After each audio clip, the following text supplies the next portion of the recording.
Today I'm going to show you how I put together this quilled witch with our cauldron of bubbling brew. So this doll is actually made up of a lot of little elements that I'll show you how to make individually and show you how to bring it together. But the first thing we're going to start with is the body or the dress. So I started the dress by using 1/4 inch black quilling paper, though you could use a 3mm paper or a 5mm, any size really. It'll just change the size of your overall doll when you're finished. And I rolled that into a tight coil.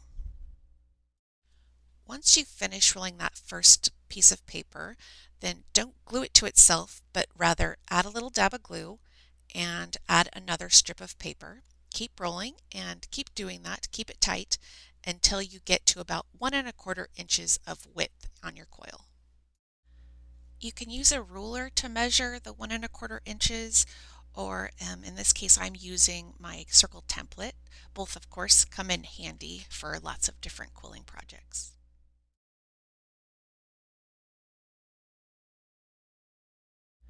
Once I'm done making the coil, I am now going to manipulate it into kind of a bell shape or a dome shape in order to make it look like that dress. And the way that I'm doing it here is I'm using my tool, like quilling dome tool, and this could absolutely be done just using your fingers or the pencil or just anything that allows you to kind of push up the edges. Make sure you don't push it too far though, or it will completely uncoil. But just keep working at it until you get that shape that you're looking for. One helpful thing to know about domed coils is that they can be converted back into their flat coil state by just pressing down on them. We of course don't want this to happen with this one, and so what we'll do is add glue to the inside to protect it and maintain its shape. I'm just using an Elmer skull glue here, but any PVA or craft glue will work just fine. I also use old paintbrushes typically to apply glue, and I always put them in water afterwards so they don't harden up. As the next step for the dress, I'm using construction paper to create a 1¼ inch circle for the bottom of the dress. This is jumping a little ahead, but while I'm here, I'm also going to create the brim for the witch's hat, which is a 1 5/8 inch circle. Just a quick note about cutting out the circle for the dress. You're going to want to cut just a little bit larger than the circle that you've drawn, just a tiny bit, because you are going to glue onto this, which I'll show you next. To apply that construction paper circle to the dress, I just spread out a thin layer of glue on a piece of old plastic, like an old credit card. And then I can dip my dress into that and just get a small amount of glue to glue the construction paper and the dress together.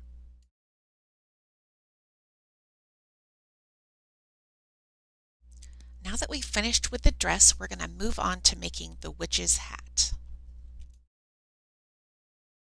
Here we have the brim of the witch's hat again, held up here to show how it will extend beyond the 1 inch hat that we're just about to create. I wanted to just quickly point out that for this section, I am switching to a fine tip slotted tool versus my regular tool, just because it allows me to make a tight coil that has a very small center point and allows me to make a hat that's a little more pointy. But if you don't have a fine tip tool, that's totally fine. You can use what you have. To make the witch's hat, what we're going to do is create a tight coil, just like we did for the dress or the body, but this time we're going to create a coil that measures 1 inch. To make the hat, I start molding my shape on the dome tool, just like I did with the dress. Because we're making a witch's hat, we want it to be a little pointed at the end. And my dome tool won't do that for me, so I have this little pointed tool that I'm using to push out the end and get that little point at the end of my hat. You could also use a needle tool, or even a toothpick would work here. You can manipulate the hat however you want, make it taller by using your fingers or even put a little curve at the top. Now I'm adding glue to the inside of the hat. And I just wanted to show in this case that you can use a needle tool or a toothpick if you want to spread the glue around if you didn't want to use a paintbrush.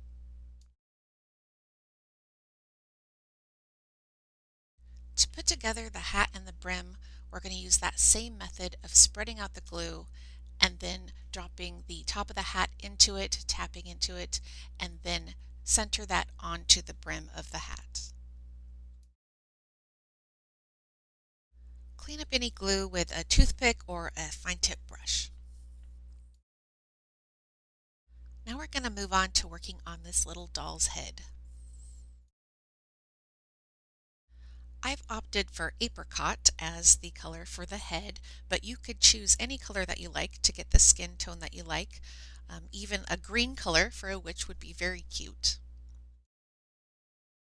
In order to make the head, I'm going to need 2 coils, and in this case I made them 15/16 inches, but you could just do 1 inch to make it easy on yourself.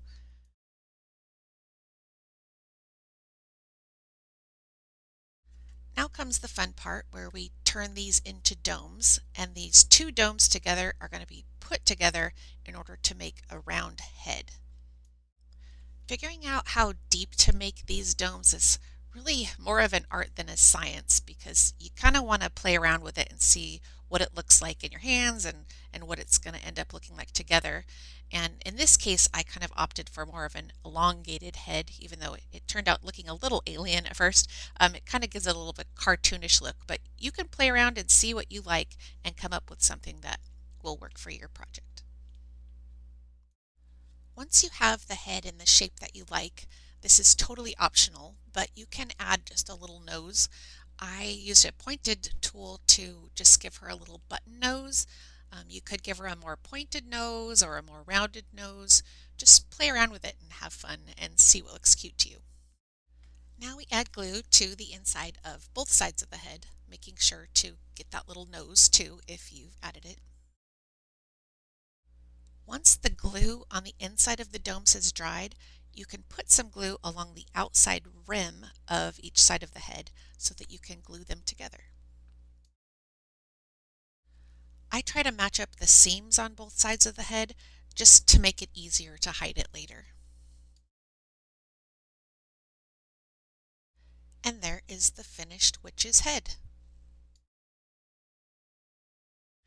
Okay, we've done a lot so far by finishing the witch's dress, her hat, and her head. And now we're going to move on to her legs and feet. I want the legs to look like they're orange and black striped socks, so I'm using those 2 colors of paper. To create that stripe effect without making the legs too long, I cut my strips in half lengthwise, or you could use a narrower strip if you have it on hand. Here you can see how the strip widths and colors are going to work under the body portion of the doll.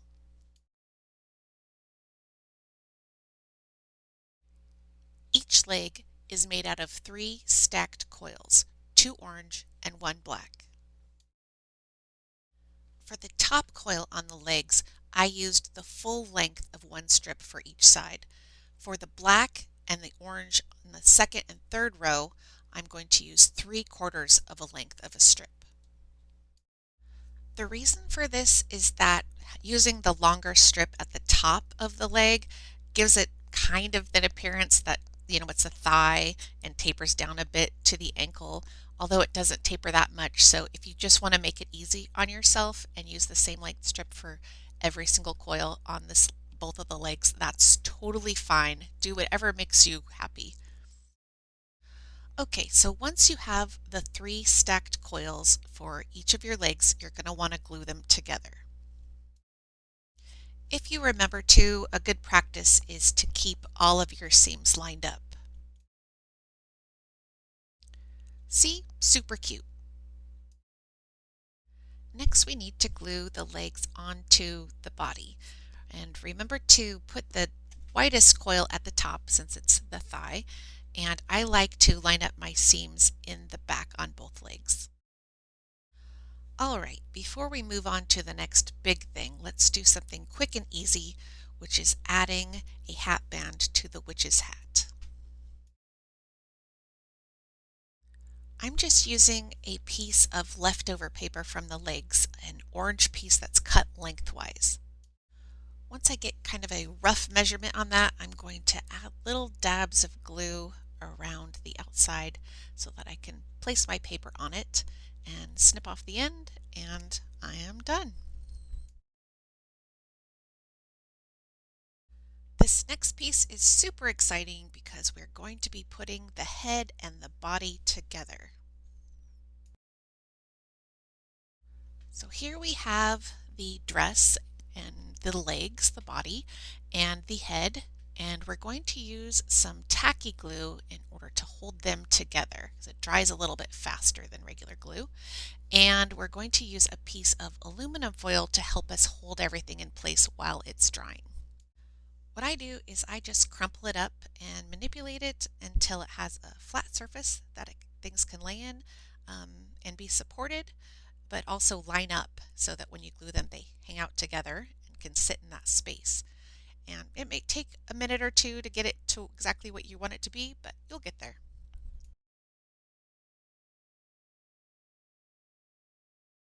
Once everything seems good, like it'll lay flat for a while and stay in place, go ahead and add a little bit of glue and stick the head and the body together. Just as a good practice, you might want to put the seam of the head facing downwards just so it's hidden. And now you can adjust the body as needed to make sure it looks right, and then just let it hang out for a while, maybe something like an hour. While the body of our doll is drying, we're going to work on some details. First, the feet or shoes. I use a strip of black paper cut in half lengthwise. I make the heel of the shoe by creating a tight coil from the strips I just cut, one for each shoe. For the front part of my shoe, I want to create kind of a pointy, almost witchy looking end of a shoe. So what I'm going to do is I'm going to take a half of a strip of paper and I'm going to roll that into a loose coil. Once I have that loose coil, I'm going to point the end by manipulating that shape, and then I'm going to manipulate it further into a triangle shape that will butt up against the tight coil and make it into a full shoe.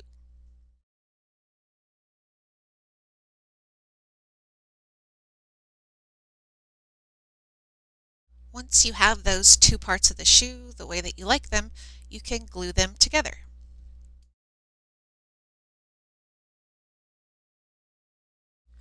Looking to see if she approves the fit, and assembling the second shoe.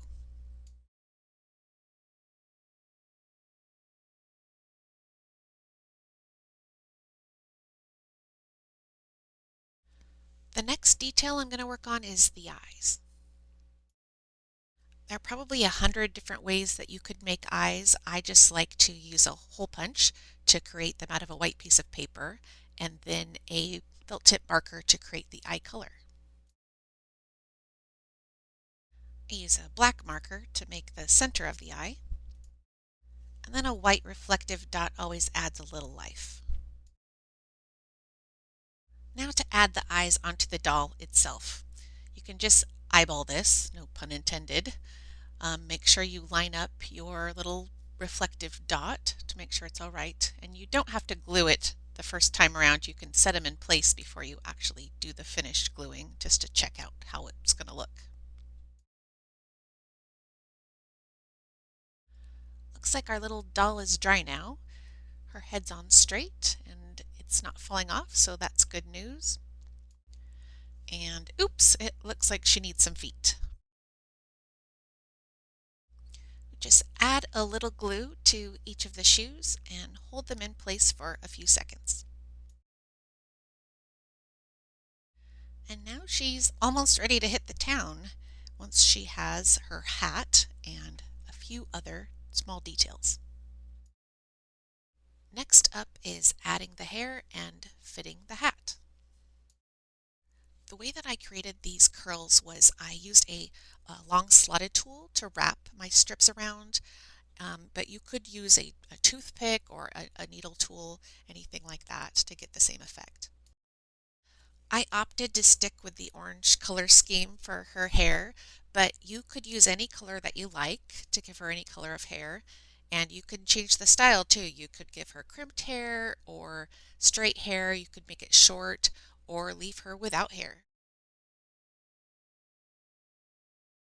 Before I start gluing on her hair, I want to fit her hat a little bit because if I don't do that, it'll look a little weird just kind of sitting on the top without being a little bit fitted. So what I do is I take an X-Acto blade and I cut a couple of X's and start kind of opening that up and manipulating it until it fits her head. Now, when I created the brim, I could have cut a circle at that point out of the middle, and some people might find that easier, so you might go that route if you wanted to. But I like to do it this way because it gives a little bit better fit and keeps you from having gaps when you could just kind of manipulate it to the head. And now we're going to add the hair. So I just start kind of from the bottom, and it's almost a practice in trial and error where you're just holding it up there, seeing how it looks, and then gluing it on. And you just keep adding, working your way up until it looks good. It does help that she's got kind of a messy hair look on this particular doll. One thing that you can do also is if you plan your hair color far enough in advance, you can make the back half of the head the same color as the hair, and then you don't have to try to cover it up and make it quite as thick. I don't typically do the top of the head because we're going to put on a hat, but if you were doing a doll without the hat, then of course you could go all the way to the top. But we do have a hat in this case, so we're going to go ahead and glue that on. I'm just using a good amount of regular old Elmer's glue here, and then I will place the hat and hold it in place.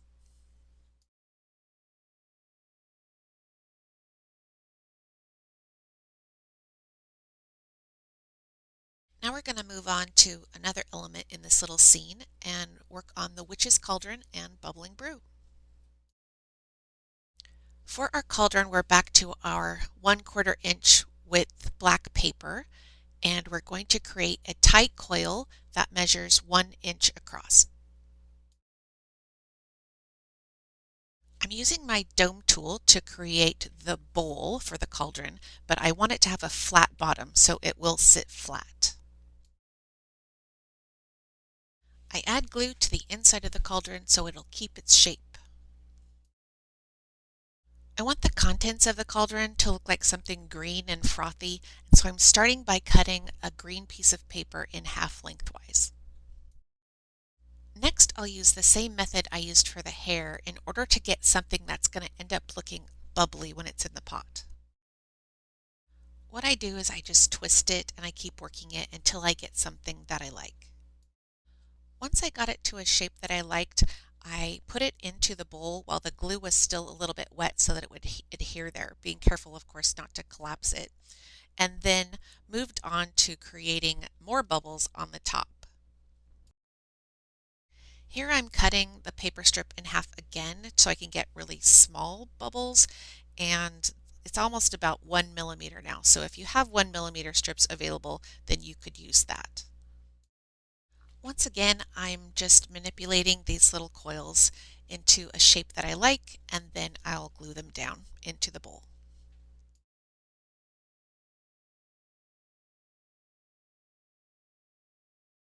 And the cauldron with witch's brew is done. And our little witch looks great so far. Oh, too much witch's brew. Let's make a base so it's easier for our little witch to keep upright. I'm just using a piece of black construction paper here as the base, but you could use foam board or painted chipboard or so many different options, whatever you like, but construction paper works just fine. Once you have the base ready, you can just apply some glue to the bottom of her feet and stick her right onto the base. I use Tacky Glue for this because it dries a little bit faster. On where to place the cauldron, I usually leave about 1/4 of an inch of space between the whitest part of the dress and the cauldron. And now we're at the point where we're going to build what I'm calling the cauldron stir stick and her hands. For the stick, I'm going to use a brown piece of construction paper, and I'm just holding it up here to measure about how long I want to make it, and in this case it's going to be about 2 inches.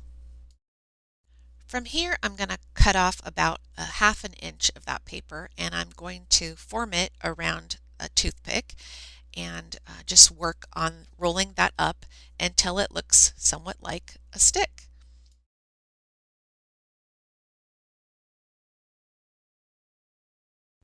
Once I like the way it looks, I'm going to go ahead and add some glue and just roll that back up.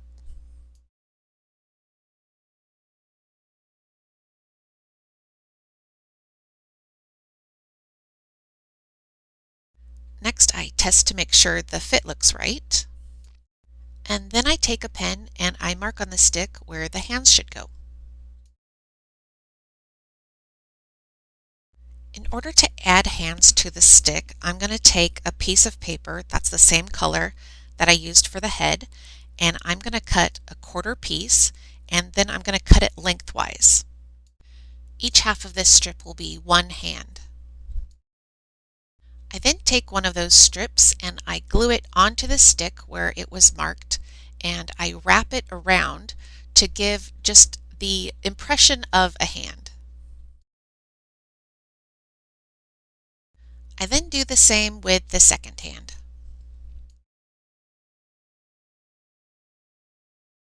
And lastly, I just add a little glue and put the hands and stick in place.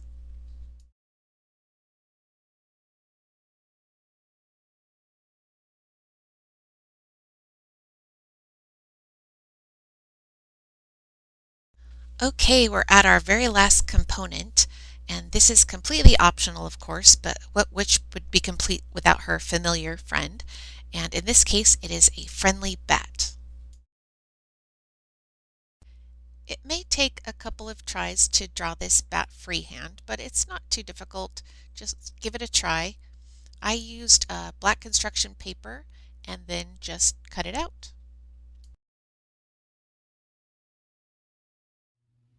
A little glue will stick the bat right onto her hair. And here she is, our lovely finished witch.